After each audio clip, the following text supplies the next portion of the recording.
Bonsoir mes très chères dames, ce cours est réservé uniquement pour les femmes. J'ai mal au cœur.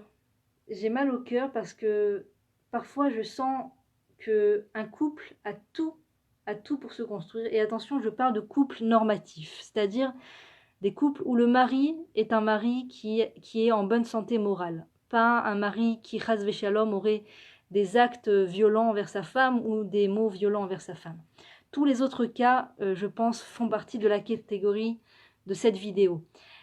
Je vois tellement de couples avec un potentiel extraordinaire de devenir, de se réaliser, de ne faire qu'une chair, comme nous dit la Torah. Ve'eyu le basar echad. Tellement de gens qui se marient et qui ont des potentiels extraordinaires de paix conjugale. Et malheureusement, il y a dans l'air des microbes de l'esprit, des philosophies malheureusement problématiques, qui nous font malheureusement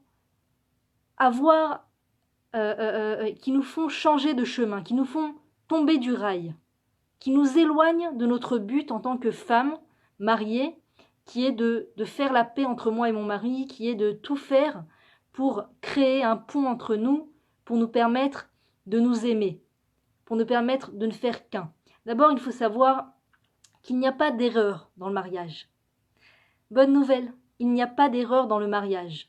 Lorsqu'un homme juif et une femme juive se marient, passent sous la choupa, je ne parle pas de cohabitation chas v'shalom, c'est très grave d'après la Torah, quand il y a mariage avec la ketouba, avec les deux édim, les deux témoins et le rave, eh bien c'est un mariage qui est voulu par Dieu. Hachem mezavek zivugim, ça veut dire Dieu, il crée les couples. Qu'est-ce que Dieu passe son temps à faire après avoir créé le monde en 7 jours? Eh bien, il crée les couples.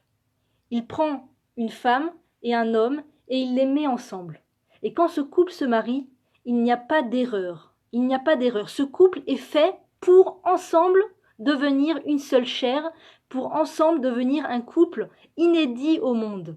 Personne au monde ne peut imiter un autre couple. Chaque couple a sa façon d'être, à sa façon de se construire et à sa mission dans ce monde. Et si le couple arrive à faire entrer la présence divine entre eux, dans leur maison, quand il y a la paix, il y a la présence divine, ceux qui arrivent à faire entrer la présence divine entre eux, eh bien, ils vont réussir en tant que couple à réaliser leur mission dans le monde. Parce qu'on parle beaucoup dans le coaching moderne de mission dans le monde. Quelle est ma mission dans le monde? Alors sachez que cette vidéo est réservée uniquement pour les femmes. Désolé messieurs.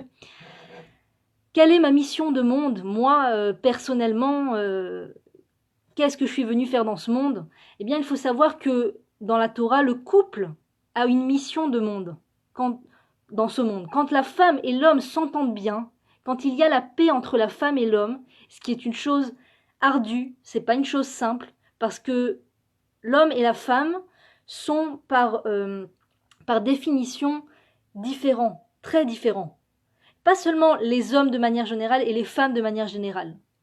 Des fois, il y a des hommes qui ont des qualités féminines et des femmes qui ont des qualités masculines. Je parle de quand Dieu décide de faire un couple, en général, l'homme va être différent de la femme. Ce qu'il y a chez l'un, il n'y a pas chez l'autre. Ce qu'il y a chez le mari, il n'y a pas chez la femme. Parce que Dieu a divisé en deux les qualités et les défauts. La moitié chez l'un et la moitié chez l'autre.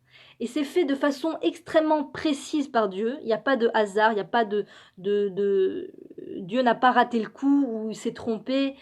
C'est fait de façon tellement précise pour que l'un et l'autre cèdent justement à devenir. Et quand on arrive à ce but, il y a des choses fantastiques qui sortent et le couple est une lumière pour le monde. Le couple devient une réelle lumière bonificatrice et éducatrice pour le monde entier. Donc si une personne veut faire du bien dans ce monde, si une personne veut rétablir la paix dans ce monde, alors il faut d'abord commencer par établir la paix chez soi, la paix avec son mari, sous son toit, son propre toit. Pour soi, par amour pour ses enfants, parce que les enfants, comme je l'avais dit déjà, épongent énormément l'ambiance et l'électricité qu'il y a entre papa et maman. Et surtout, j'aimerais vous dire pourquoi est-ce que j'ai mal au cœur, parce que il y a des fois ces parasites qui font que une femme va s'éloigner de son but dans ce monde. Je veux parler de ce parasite qui s'appelle le féminisme. Alors, a priori, le féminisme, ça peut paraître bien, ça peut paraître une chose positive pour l'humanité, comment dire, la propriété de la vie de la femme. Je suis pour le bien-être de la femme, attention, ne me méprenez pas mes mots. Je suis pour le bien-être de la femme. Mais je pense qu'il y a plus suprême que le féminisme pour amener le bien à la femme, c'est la Torah. La Torah qui est un mode d'emploi extraordinaire pour les femmes et pour le peuple juif en général et pour le monde entier. La Torah est divine, alors que le féminisme est humain. Le féminisme a été créé par des femmes, pour des femmes, et malheureusement aujourd'hui le féminisme a une mauvaise influence sur les femmes et sur le monde. D'abord, elle réveille beaucoup la haine chez la femme de l'homme. La femme va se mettre à haïr l'homme, à voir en l'homme un dictateur, un bourreau, quelque chose de néfaste pour sa vie. Et donc, elle est toujours dans la parano de se faire avoir par l'homme, d'être moindre que l'homme, de se faire manipuler par les hommes. Et il y a toute une parano réveillée en ça. Et on ne peut pas construire son couple quand on a peur d'être une femme soumise, quand on a peur de ne pas se faire respecter. Ce que la Torah nous propose est bien au-dessus de ce que le féminisme nous propose. Il n'y a pas d'effet secondaire dans la Torah. Quand on va d'après la Torah, il n'y a pas d'effet secondaire. Malheureusement, le féminisme a ses effets secondaires destructeurs sur le couple. Les gens ne se marient plus ou alors ils se séparent très rapidement à cause de cette façon de voir les choses. Si chez le féminisme, on a une journée par an pour la femme, la journée de la femme, oui, le courant féministe a voulu mettre en place ce qui s'appelle la journée de la femme, eh bien la Torah, elle, propose à la femme une année entière à son honneur. La Torah met à l'honneur la femme juive tous les jours de l'année. Tous les jours de l'année, pas un jour par an, la journée de la femme. Un jour, on m'a dit, tu sais, dans toutes les maternelles, ils vont instaurer la journée de la famille. On peut s'en passer, cette journée de la famille. Je veux dire, s'il n'y a pas la journée de la famille, on pourrait s'en passer parce que la Torah nous propose de mettre la famille en haut des priorités tous les jours de l'année. Et avec cela, la condition de la femme. Si les femmes savaient, même les femmes du monde entier, les femmes des peuples, même les femmes non juives, si les femmes savaient ce que la Torah enseigne aux hommes vis-à-vis des femmes, comment les hommes doivent respecter leurs femmes dans le couple, comment l'homme doit respecter la femme plus que lui-même, plus que son propre corps, comment il doit lui offrir des bijoux. Si la femme savait ce que la Torah enseigne à l'homme, mais les femmes se convertiraient au judaïsme. Bien sûr, c'est pas une invitation à la conversion. Chaque peuple a sa richesse et chaque peuple doit rester propre et loyal à sa nature. On ne demande pas aux gens de se convertir, mais on demande aux gens de respecter les 7 lois de Noach. On demande au monde entier de reconnaître Dieu, le Dieu d'Israël, comme étant le Dieu unique et de respecter les 7 lois noachides, en lesquelles je ne suis pas experte. Mais si vous voulez vous renseigner, il y a énormément de renseignements sur Internet. Si les femmes savaient ce que la lumière de la Torah propose au couple juif, propose au couple de manière générale, propose à la famille pour se construire, tous les gens viendraient se désaltérer à la lumière de la Torah, se désaltérer à l'eau pure que nous propose la Torah. Car la Torah, à partir du moment où on fait rentrer la Torah dans sa famille, on fait rentrer la Torah dans son couple, ça devient une vraie torche. On commence, parce que le problème quand il n'y a pas de Torah, c'est que, et qu'on va d'après toutes sortes de philosophies, on n'est pas vraiment conscient de ses qualités et de ses défauts, ou plus précisément de ses défauts. Ah, très souvent, le couple part en étincelle, le couple explose parce que les conjoints n'ont pas su voir leurs défauts en face, n'ont pas su voir leurs défauts en face. Et la Torah te propose en fait d'être suffisamment humble pour reconnaître que c'est 50-50 dans le couple. Il n'y a pas de bourreau et de victime, il n'y a pas de... Encore une fois, je parle de couple normatif où le mari est normal, le mari est en bonne santé morale et n'est pas violent envers sa femme et ses enfants, parce que si c'est le cas, il faut foncer chez un rave et demander conseil. Dans un couple normatif, où il y a des problèmes, dans tous les couples normatifs, il y a 100% de couples qui ont des problèmes. 100% des couples dans le monde ont des problèmes. D'accord ? Même les couples de gens qui sont des justes, qui sont des gens très pieux, ont leurs problèmes à leur niveau. Donc la Torah va nous proposer une remise en question.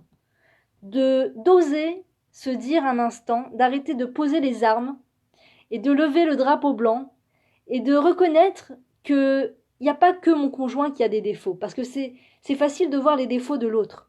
Reconnaître que soi, on a aussi des défauts. Et quand on a l'humilité de reconnaître qu'on a des défauts, d'abord, ça nous permet d'accepter plus l'autre, de reconnaître que l'autre n'est pas entièrement le seul et unique responsable de la mésentente dans le couple. De reconnaître que nous aussi, on a notre part de mésentente. Et ça nous permet aussi de pouvoir travailler sur ce défaut, Alors, il faut demander à Dieu, par exemple, de nous éclairer sur nos défauts. Quels sont nos défauts? Que Dieu nous aide à voir nos défauts et nos qualités. C'est très important aussi de voir ses qualités, parce que sans connaître ses qualités, eh bien, au moindre défaut qu'on va découvrir chez nous, on peut s'effondrer en pensant que ce défaut, c'est nous. On a ce défaut à l'intérieur et on a aussi des qualités extraordinaires. Que Dieu nous aide à voir nos défauts et nos qualités. Et que Dieu nous envoie le médicament à nos défauts. Que Dieu nous envoie les cours de Torah ou le livre d'éthique ou la remise en question nécessaire à soigner ces défauts qu'on a à l'intérieur. Et quand on arrive à soigner ces défauts, et c'est pas, on soigne pas ces défauts en un jour et on ne soigne pas ces défauts pour la vie, c'est un travail jusqu'à la fin de de nos vies, jusqu'à l'éternité. Autant que durera nos jours sur cette terre, on aura de travail à fournir pour aiguiser notre caractère. C'est pour ça que la remise en question est très importante. Et il faut comprendre que cette remise en question, ce travail d'affinement du caractère dure toute une vie entière. Bien sûr, on va en s'améliorant. Quand on prend conscience de ses défauts et qu'on se met à la tâche d'étudier le sujet, de prier pour s'améliorer, eh bien, on va voir une évolution. Et cette évolution est très réjouissante. Quand on voit ce qu'on était auparavant et ce qu'on est devenu, ça met beaucoup de joie dans le cœur pour pouvoir continuer et s'atteler à la tâche. Et surtout, cette remise en question est une merveilleuse, un merveilleux tremplin pour le couple, un merveilleux tremplin pour l'éducation des enfants et un merveilleux tremplin pour le couple. Plus on s'affine, et plus déjà soi-même on passe de meilleurs moments avec le couple, avec son mari, avec ses enfants. On passe de meilleurs moments. Parce que plus on se nettoie à l'intérieur, et plus les choses passent facilement, plus on devient souple, et plus les choses sont faciles à gérer avec son mari, moins il y a de tension. Très très souvent, le problème vient particulièrement de chez nous. Et l'ambiance moderne des peuples, justement, ne nous encourage pas à la remise en question, ne nous encourage pas à ce travail intérieur. Toutes ces philosophies, ce coach moderne et tout, nous encouragent beaucoup à rechercher le bonheur. Et donc, à s'éloigner de ce qui nous dérange, à s'éloigner de ce qui nous semble être des obstacles. La philosophie moderne, la psychologie moderne nous encourage à faire de notre vie un chemin lisse, sans obstacles. Et s'il y a des obstacles, eh bien, on fuit les obstacles. On fuit les gens qui nous dérangent, on fuit les choses qui nous dérangent. Alors, bien sûr, la Torah nous permet de prendre du recul vis-à-vis des personnes qui nous font du mal. La Torah nous encourage à se remettre en question, mais nous permet de prendre du recul. On n'est pas forcé d'être en compagnie de personnes qui nous font du mal. D'accord ? Mais en l'occurrence, concernant le mari et les enfants, c'est la cellule familiale. Et là, on doit se mettre à la tâche et on ne doit pas fuir. On n'est pas censé fuir son mari, on n'est pas censé fuir sa maison.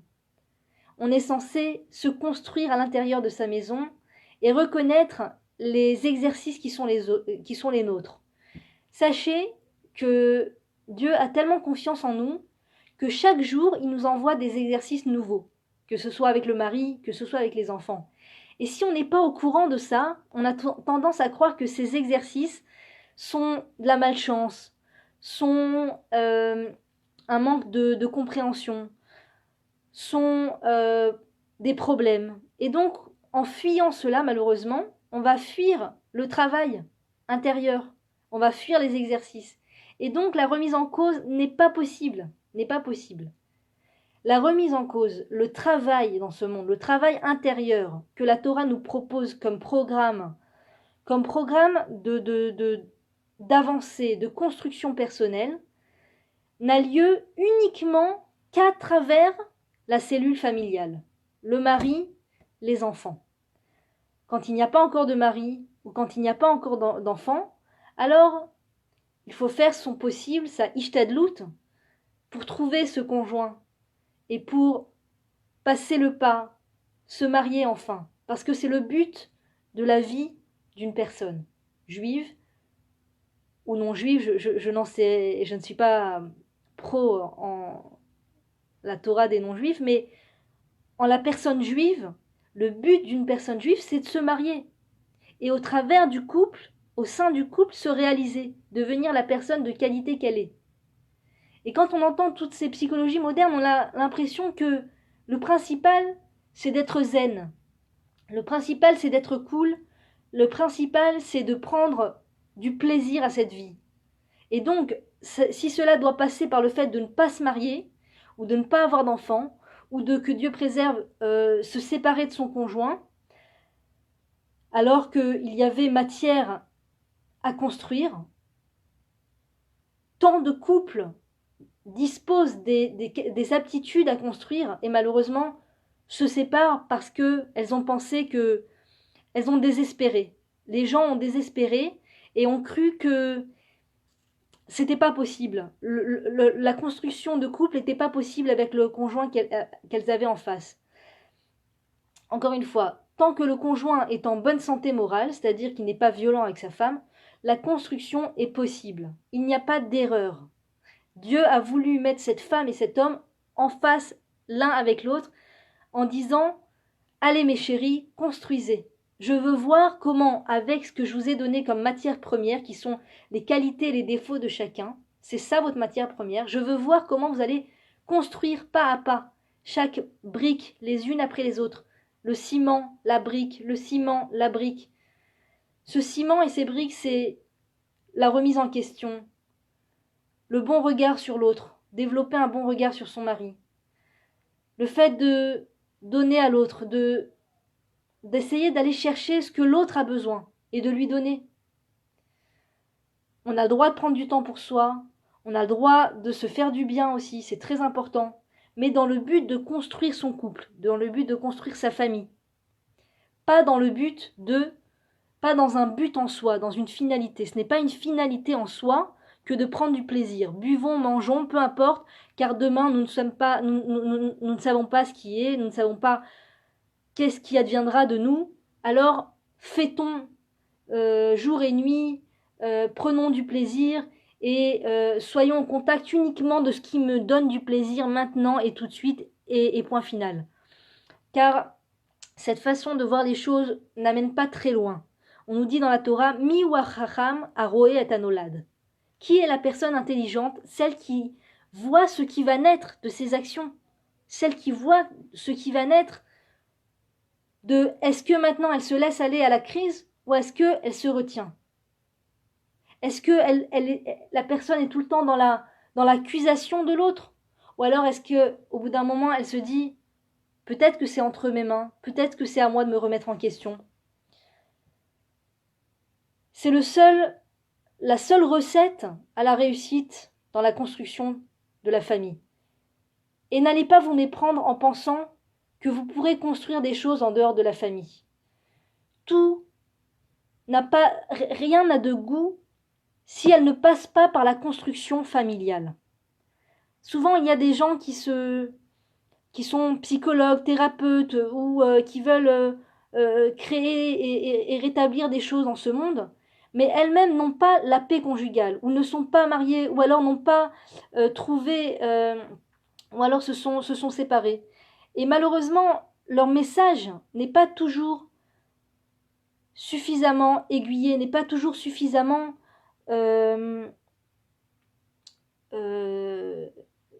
honnête et suffisamment précis par rapport à la vérité dans ce monde. Il y a une histoire dans la Torah d'un très grand, de Chizkiyahu, un roi d'Israël, qui, par piété et par volonté de servir Dieu, a décidé de ne pas se marier. Parce qu'il a vu que parmi ses descendants, il y aurait un mécréant. Il mettrait au monde une descendance, malheureusement, qui comporterait un mécréant. Et pour ne pas peiner Dieu, il a décidé de ne pas se marier et de ne pas amener d'enfants au monde. Et Dieu lui a expliqué que malheureusement, il avait fait un très mauvais choix. Et que ce n'était pas à lui de savoir, de chercher, de faire des comptes qui allait être sa génération, qui allait être sa descendance, mais qu'il devait à tout prix se marier. Parce que le but dans la vie dans ce monde de la vie d'une personne, c'est de se marier et d'avoir des enfants. Encore une fois, si la personne est dans une démarche de chercher conjoint, ou une démarche de chercher à amener des enfants au monde, et que ça ne vient pas encore, alors cette personne n'est pas fautive, elle fait de son mieux, et Dieu voit ses pas, et Dieu voit ses actions, et Dieu sait exactement ce qu'elle a dans la tête, et il est très heureux et fier de voir que son enfant cherche à aller dans le chemin de Dieu. Alors il faut prier, redoubler de prière, et la situation telle qu'elle est, c'est la volonté de Dieu. C'est la volonté de Dieu.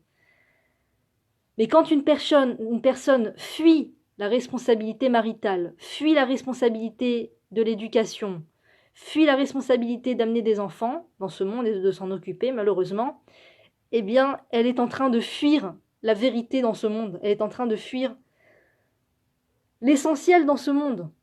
L'essentiel dans ce monde. Donc il y a un moment où il faut se jeter à l'eau et trouver chaussure à son pied et se marier, passer sous la choupa et construire. Parce que la construction en dehors du mariage, c'est comme une grossesse qui serait en dehors du placenta. C'est très dangereux pour le bébé. Une grossesse qui est en dehors du placenta, que Dieu préserve, c'est dangereux pour un bébé. Et les docteurs disent qu'il y a des risques, bien sûr. Il n'y a pas lieu de désespérer parce qu'on nous dit dans la Torah que même si tu as une arme qui est sur ton cou, une épée posée sur ton cou, ne désespère pas de la miséricorde. Donc on peut prier pour toute situation. Mais l'exemple que je veux donner, c'est-à-dire quand un bébé est en dehors du placenta, de l'utérus, je ne sais pas comment on dit ce mot exactement, je ne connais pas exactement la physiologie, quand il est en dehors de l'utérus, c'est dangereux pour le bébé. Quand une personne cherche à se réaliser dans ce monde en dehors du mariage, en dehors du fait d'amener des enfants, que c'est sa volonté justement d'éviter cela, eh bien malheureusement c'est dangereux pour elle. La personne se met en danger. La personne se met en danger. Alors elle peut apporter tous les arguments au monde, prôner le féminisme par excellence. Malheureusement, les gens qui sont tombés dans la soupe du féminisme ont beaucoup de mal à se mettre en couple, ont beaucoup de mal à respecter leur conjoint, ont beaucoup de mal à voir l'homme qui est leur mari ou les hommes de manière générale avec un bon regard. Il y a très souvent une haine que Dieu préserve qui découle de ce côté féministe malheureusement et qui voit les hommes comme un côté manipulateur, qui voit les hommes comme des manipulateurs. Chas v'shalom, c'est un très mauvais regard et un regard très négatif sur l'humanité malheureusement, sur les hommes de manière générale. Et on ne peut pas construire son couple de cette manière. On a toujours l'impression qu'il faut être au-dessus de l'autre, qu'il faut qu'on est en compétition avec l'homme. C'est impossible de construire. Quand on est sur un plateau de compétition, on ne peut pas construire. On ne peut pas construire, puisque la construction, c'est main dans la main, alors que la compétition, c'est l'un face à l'autre. L'un face à l'autre. L'un contre l'autre, dirais-je même. C'est plus précis de dire l'un contre l'autre. Et quand on est l'un contre l'autre, on ne peut pas construire. Et des fois, ce l'un contre l'autre, ça rentre dans des nuances très, très fines, très fines. La personne ne se dit pas féministe, mais ce féminisme est rentré dans les interstices de son couple. Et par exemple, ça va se faire ressentir sur le fait de se mettre en compétition avec son mari sur le revenu. Je gagne plus que toi. Ou alors l'éducation. J'éduque mieux que toi. Les enfants me préfèrent moi à toi. Une genre de compétition. Qui les enfants préfèrent, que Dieu préserve. Ça aussi, c'est de la compétition. Il ne faut pas rentrer dans ce genre d'état d'esprit. Il n'y a pas de préférence. Les enfants, c'est pas parce que les enfants vont montrer comment dire, vont exprimer leur amour à leur père devant la mère que ça veut dire qu'ils n'aiment pas la mère ou qu'ils préfèrent le père à la mère et vice versa. Ou ça n'est pas parce qu'ils ont préféré aller avec maman à ce moment-là qu'ils préfèrent maman à papa. Il ne faut pas se mettre ce genre d'idée dans la tête. Les enfants sont très purs et ils aiment papa autant que maman, ils aiment maman autant que papa. Et des fois, ils vont avoir une expression plus expressive pour papa ou des fois plus pour maman. Ça ne veut pas dire qu'il faut rentrer dans une parano de se dire ah, avec tout ce que je leur ai donné, et c'est facile d'aimer papa, et c'est facile de choisir papa et de préférer papa. C'est pas dans l'état d'esprit des enfants. Les enfants sont beaucoup plus droits et beaucoup plus propres qu'on ne le pense et qu'on imagine. Donc cette compétition peut avoir lieu en tout. Je cuisine mieux que toi, ou alors je range mieux que toi, ou alors je sais mieux m'organiser que toi. Et on va le sentir dans le dialogue de la femme. On va le sentir quand elle dit, elle peut avoir une façon de parler qui laisse ressurgir de la compétition entre elle et son mari. Et chaque femme saura faire son compte, sa remise en question. Chaque femme saura si, à un moment dans sa vie de couple, elle est dans la compétition ou pas. Ça peut arriver à tout le monde. Mais c'est bien d'être conscient. C'est bien d'être conscient de savoir d'abord que la compétition n'est pas une bonne chose dans le couple et de savoir quand est-ce que nous-mêmes, on commence à rentrer en compétition vis-à-vis de son mari et nettoyer cette chose-là, faire un petit nettoyage intérieur, de se dire ah mais se rappeler ah mais je suis bête, c'est pas une compétition, on est là pour construire ensemble, on est là pour construire main dans la main. Alors des fois vous me direz le mari n'est pas apte ou paraît ne pas être apte à être main dans la main, à construire avec nous. Souvent il arrive que c'est quand le mari a envie de construire, la femme fait la tête ou n'est pas apte, et quand la femme est apte, et bien tout d'un coup le mari fait un peu la tête. Souvent il y a cette cette mésentente, cette non-rencontre. C'est-à-dire que quand l'un est prêt à rencontrer l'autre, eh bien l'autre n'est pas toujours prêt à rencontrer ou pas de la manière dont on l'aurait espéré. Je pense que ça aussi il faut prier, à mon avis, il faut prier pour qu'on soit tous les deux aptes à se rencontrer au même moment. Mais il ne faut pas avoir trop d'attentes. Il ne faut pas avoir trop d'attentes. Et je pense que l'essentiel du travail de la femme, c'est surtout que quand le mari est apte à nous rencontrer, quand le mari est apte à nous parler, a envie de nous parler, quand le mari a envie de cette rencontre, même si nous, à ce moment-là, on n'est pas forcément apte, parce que on a l'esprit ailleurs parce qu'on est très occupé par la pile de linge, par le repassage, par les repas, ou parce qu'on est pris sur nos réseaux sociaux, que Dieu préserve. Un Rav a dit, c'est ou WhatsApp ou la vie. Depuis cette phrase, c'est mon cheval de bataille. Ou WhatsApp ou la vie. Alors, on a peut-être l'esprit très pris par autre chose. Et notre mari, à ce moment-là, il est apte, il est là, il veut nous rencontrer, il veut nous parler, il veut nous communiquer une histoire, raconter une histoire. Le travail de la femme, c'est de se libérer de toute cette occupation-là, de se tourner vers son mari et d'être apte en même temps que lui à ce moment-là. D'ailleurs, la rabbinite Tali Benishai, qui est mariée à un grand Talmid Racham et qui elle-même est une grande tzadékette, sont des gens extraordinaires, nous enseigne que pour permettre à son mari de devenir un érudit, pour permettre à son mari de devenir quelqu'un qui va étudier la Torah et qui va enseigner la Torah et qui va avoir envie, qui va avoir l'amour de la Torah, eh bien, chaque fois qu'il va vouloir nous raconter quelque chose en rapport avec la Torah, un cours qu'il a entendu, un Dvar Torah qui veut dire quelque chose, eh bien, à ce moment-là, tout lâcher et l'écouter. Il a été à la synagogue, il a entendu le rabbin parler, il veut dire quelque chose en rapport avec la bar mitzvah de l'enfant, il veut quelque chose qui a un rapport avec la Torah, tout lâcher et écouter. C'est faisable, c'est réalisable. Au début, c'est un peu difficile, mais après, on s'habitue, et le mari commence à sentir que ses paroles intéressent. Parce que si le mari ne sent pas que sa femme est intéressée par ses paroles, par ce qu'il a à dire, par son Dvar Torah, ou qu'elle le reprend, non, je connais déjà l'histoire, ou alors non, j'ai déjà entendu l'histoire, c'est pas exactement comme ça, que Dieu préserve, reprendre, c'est tellement dommage, ça casse l'autre, dans son envie de se dévoiler, de raconter, de s'ouvrir. Donc, si la femme, malheureusement, ne donne pas au mari le sentiment qu'il est intéressant, le mari n'osera jamais raconter. Le mari n'osera jamais dire des Dvar Torah. Parce que si sa femme n'est pas intéressée, qui sera intéressé à l'écouter? Qui sera intéressé à l'écouter? Et donc la femme, par le fait qu'elle va taire un peu son ego intérieur de moi aussi j'ai quelque chose à dire, moi aussi j'ai entendu quelque chose, t'es pas le seul, hein. Elle cache cet ego un petit peu, elle chuchote cet ego intérieur et elle se fait tout oui pour son mari et pour l'écouter à ce moment-là où il a envie de dire un Dvar Torah.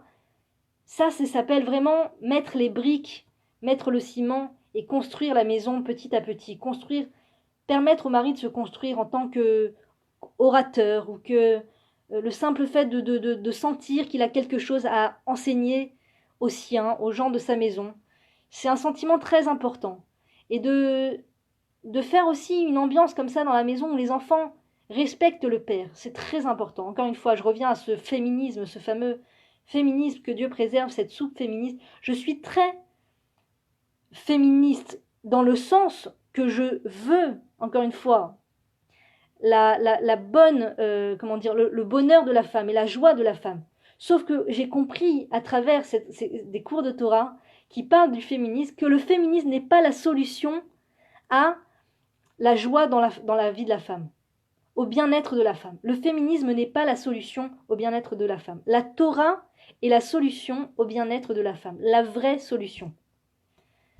Donc il y a ce féminisme, malheureusement, cette ambiance de féminisme qui veut qui manque de respect à l'homme, qui piétine l'homme, qui amène, que Dieu préserve, qui elle-même ne respecte pas son mari, et amène les enfants avec elle à ne pas respecter l'image du père, l'image du mari. C'est très très problématique, très problématique. Quand on bouscule l'honneur de son mari, qui est le père de nos enfants, pour soi-même, c'est très problématique déjà. On se met dans une position, une dynamique intérieure qui est très mauvaise pour soi, de manquer de respect à son mari. Pas parce que on doit être des femmes soumises. Les femmes ont très peur de cette connotation de la femme soumise. Ça fait très peur aux gens. Au contraire, c'est le contraire de la femme soumise. Parce que nettoyer son ego et faire la place à l'homme, lui donner du respect, il faut une force intérieure.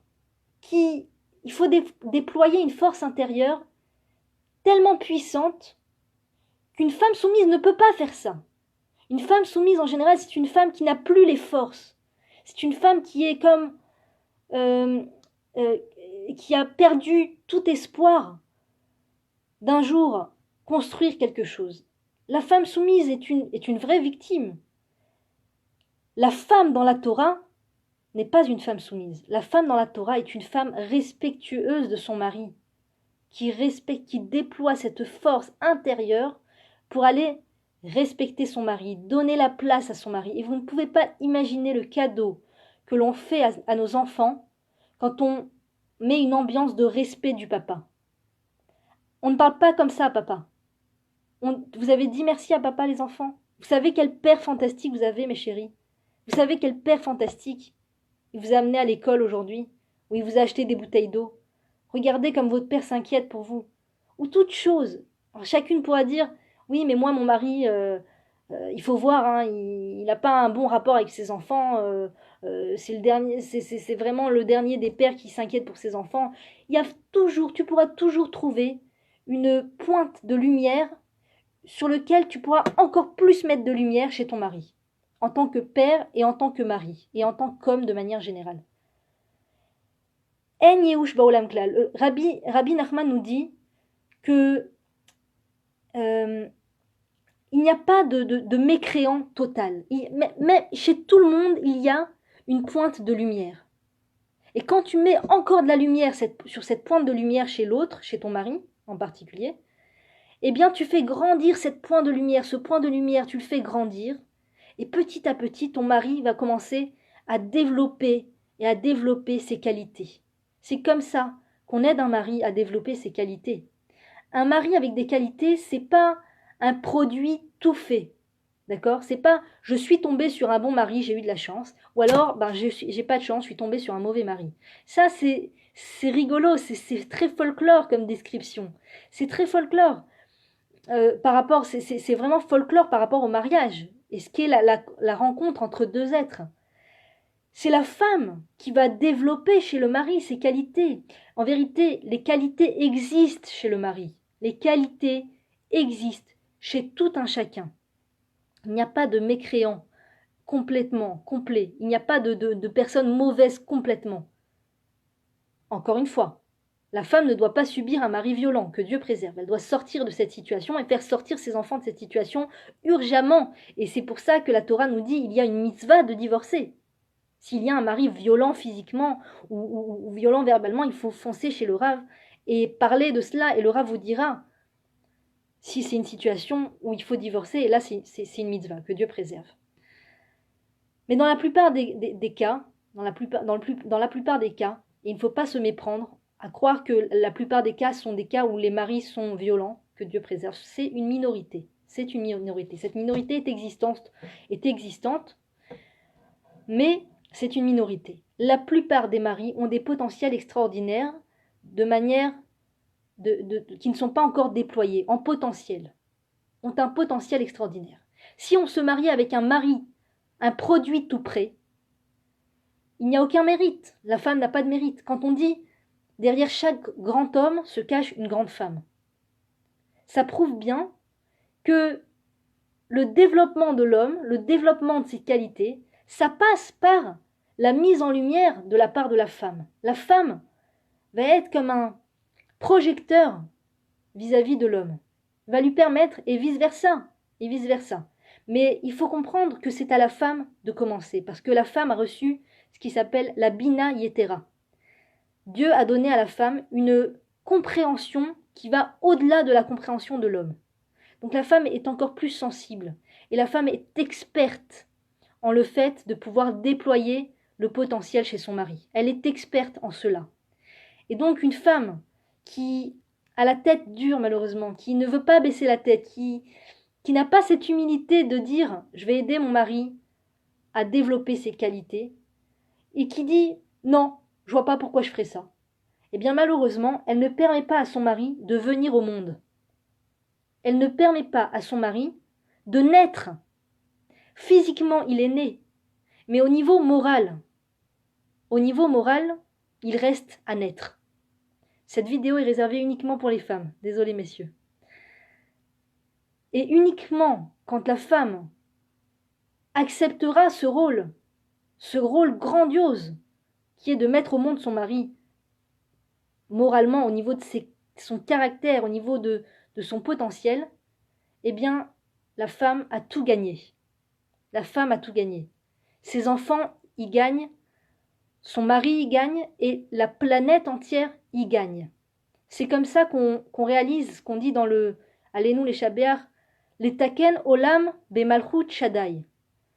Réparer le monde d'après la vision divine, d'après la volonté divine. Bemalchut Shaddai, je ne saurais pas expliquer le mot verbalement, mais souvent on a une volonté comme ça de rétablir le monde, de rendre le monde meilleur. On a tous une volonté intérieure cachée, plus ou moins cachée, de vouloir rendre un monde meilleur. Eh bien, quand la femme se concentre, pardon messieurs, c'est réservé uniquement pour les femmes, je suis désolée, se concentre sur ce travail d'avoir un bon regard chez son mari et de l'aider à faire sortir ses qualités, même si à première vue, les qualités ne sont pas encore là, eh bien, cette femme permet à la planète entière de devenir meilleure. C'est un travail qui se fait à l'abri des regards. C'est un travail qui se fait à l'ombre des regards. Et la femme qui fait cela ne fait pas la une des journaux. Et pourtant, c'est elle qui, en souterrain, rend le monde meilleur pour de vrai. Pour de vrai. Quand la femme respecte son mari, quand la femme donne du respect à son mari, quand la femme met une ambiance dans la maison avec les enfants, que papa, on le respecte. Papa, on le respecte. Papa est quelqu'un de respectable.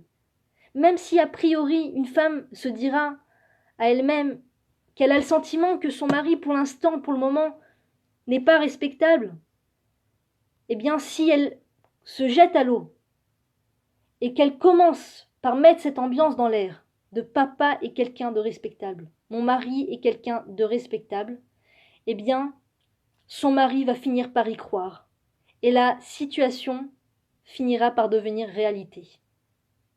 Et il n'est pas un mari au monde qui n'a pas ce potentiel à l'intérieur, en attente qu'une femme veuille bien croire en lui, qu'une femme veuille bien se mettre à la tâche de croire en lui, de le respecter. Alors ça ne veut pas dire que maintenant on doit complètement s'annuler, s'éteindre, ne pas faire entendre sa voix. Attention, c'est très important d'écouter ce cours jusqu'au bout parce que si vous avez écouté que le début, eh bien on peut rester dans cette case de la femme qui s'éteint et qui se tait et qui, juste pour permettre à son mari de devenir. Alors oui, il y a beaucoup cette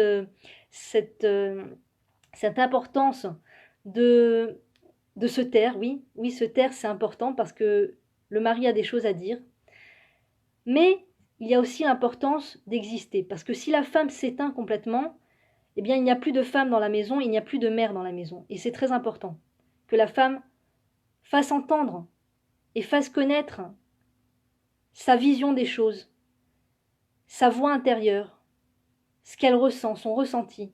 Si une femme est droite, si une femme va d'après les lois de la Torah, et va d'après la lumière de la Torah, et cherche à faire plaisir à son Créateur, eh bien, on peut faire entièrement confiance au ressenti de cette femme.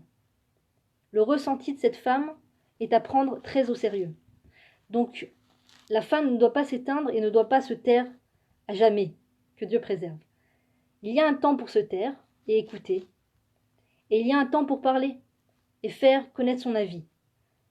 Bien sûr, quand on prend la parole avec son mari, ça doit être accompagné d'un respect, ça doit être accompagné d'amour pour l'autre. On ne doit pas, quand on ressent un problème vis-à-vis du mari, c'est important de ne pas l'accuser directement, mais de parler de soi, de ce que soi-même on ressent.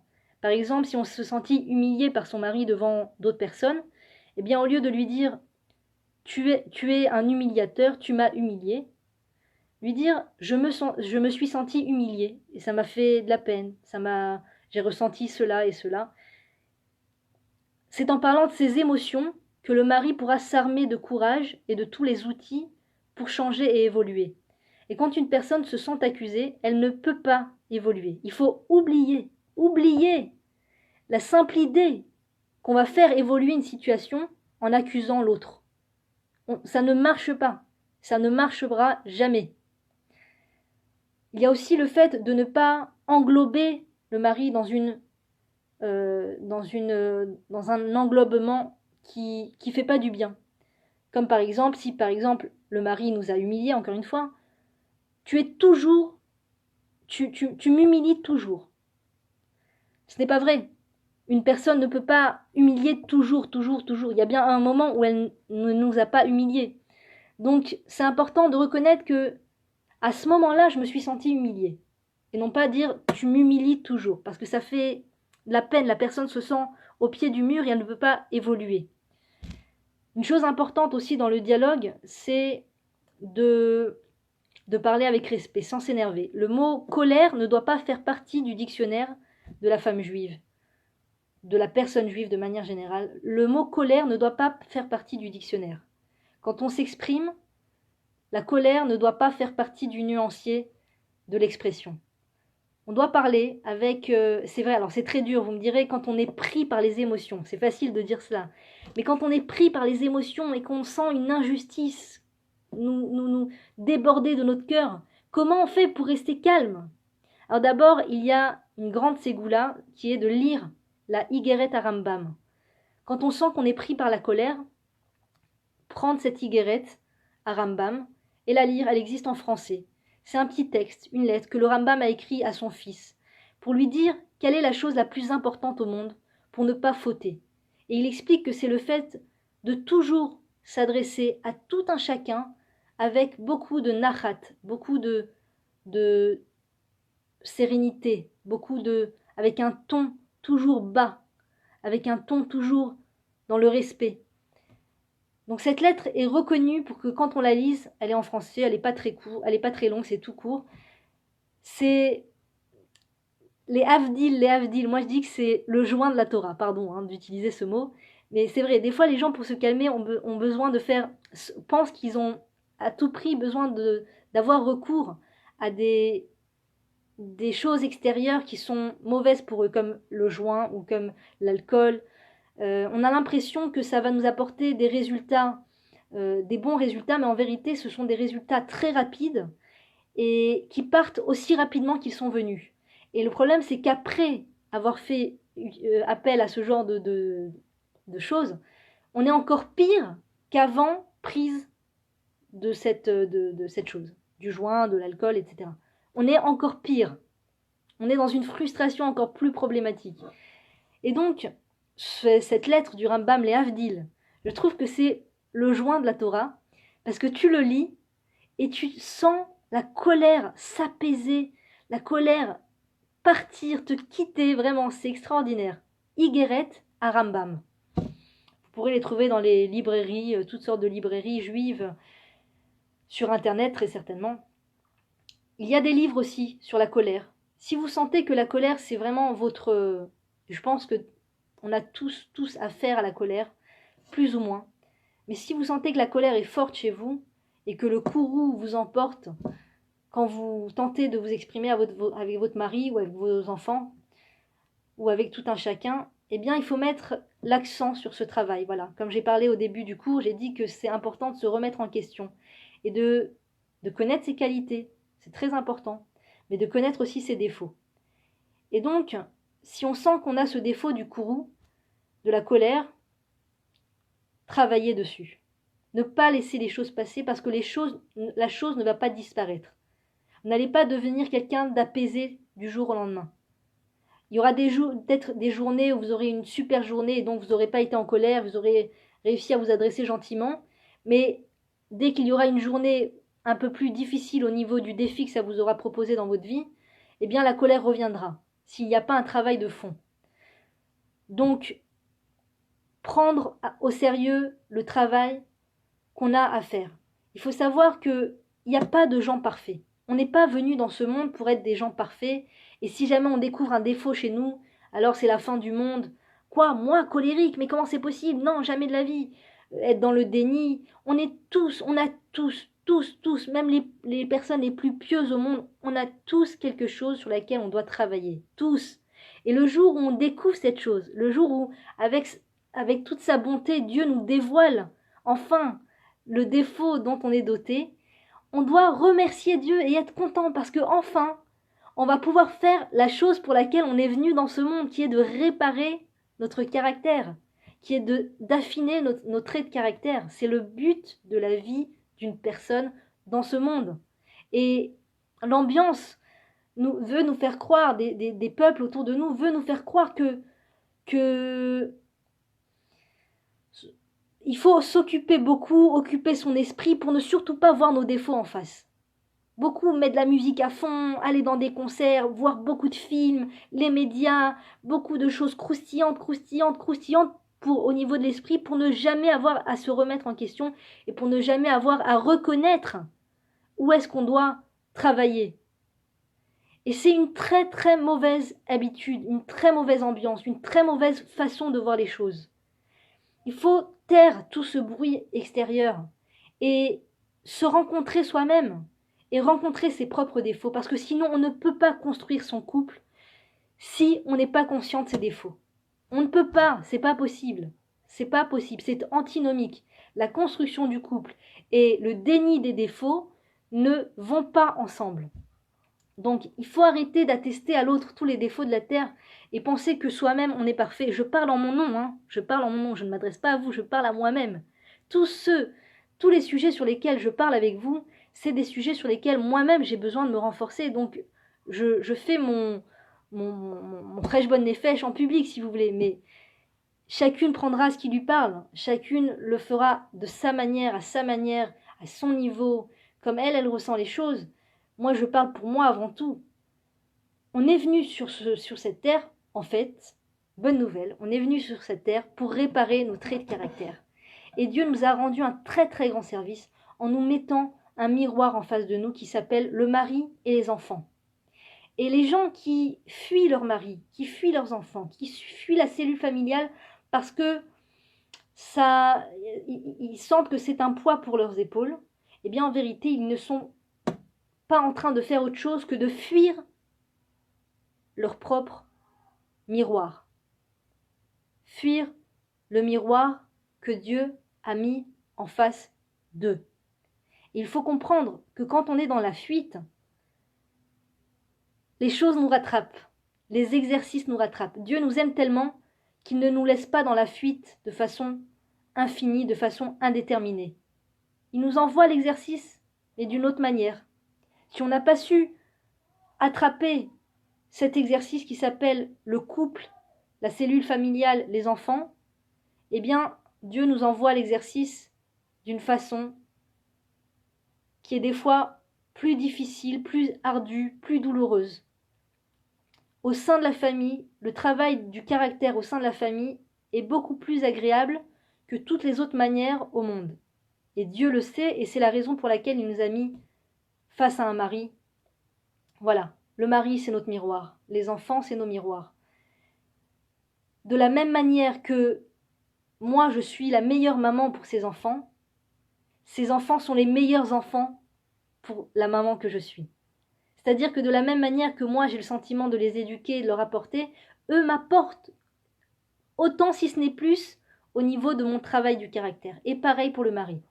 Si j'ai l'impression d'être la personne qui fait du bien à mon mari, qui apporte à mon mari, qui est la femme la plus précise pour mon mari, eh bien il faut comprendre que notre mari est le mari le plus précis pour la femme qu'on est. Le plus précis. Quand il s'agit d'un mari en bonne santé morale qui n'est pas violent, que Dieu préserve. Sinon, l'exercice de la femme, c'est justement de prendre son courage à deux mains et d'aller voir le rabbin pour mettre fin à cette situation. Mais de manière générale, le mari est exactement celui dont on a besoin pour devenir la femme qu'on doit devenir. C'est-à-dire qu'en permettant au mari de devenir, eh bien on devient la femme qu'on doit devenir. Et ça, c'est le plus beau cadeau qu'on peut se rendre à soi, à son créateur, à son mari, à ses enfants. Répondons présents à l'exercice que Dieu nous envoie. Répondons présents à l'appel. Ayeka, où es-tu? Où es-tu, nous dit Dieu. Où es-tu, surtout dans cette période où on se rapproche des fêtes, des louls, où nous sommes pendant le mois de Av, ce mois où on se languit tellement de la construction du temple. Et c'est un mois qui est apte et prompt, comme le disait Joël Mimoun, qui écrit des textes fantastiques que je partagerai Bezrat Hachem. C'est un mois qui est prompt à la remise en question. C'est un mois qui est prompt au rapprochement avec Dieu. C'est maintenant ou jamais. Non, je rigole. C'est toujours le moment. Mais disons que cette période-là est la période la plus propice à la remise en question, au rapprochement avec Akadosh Baruch Hu, à la remise en question, au fait d'arrêter de dire à l'autre tous ses défauts, mais de d'abord voir ses défauts à soi. Et voilà, je vous souhaite bonne chance, Bezrat Hachem, que Dieu nous aide, surtout moi et vous avec. Partagez un maximum, à très bientôt.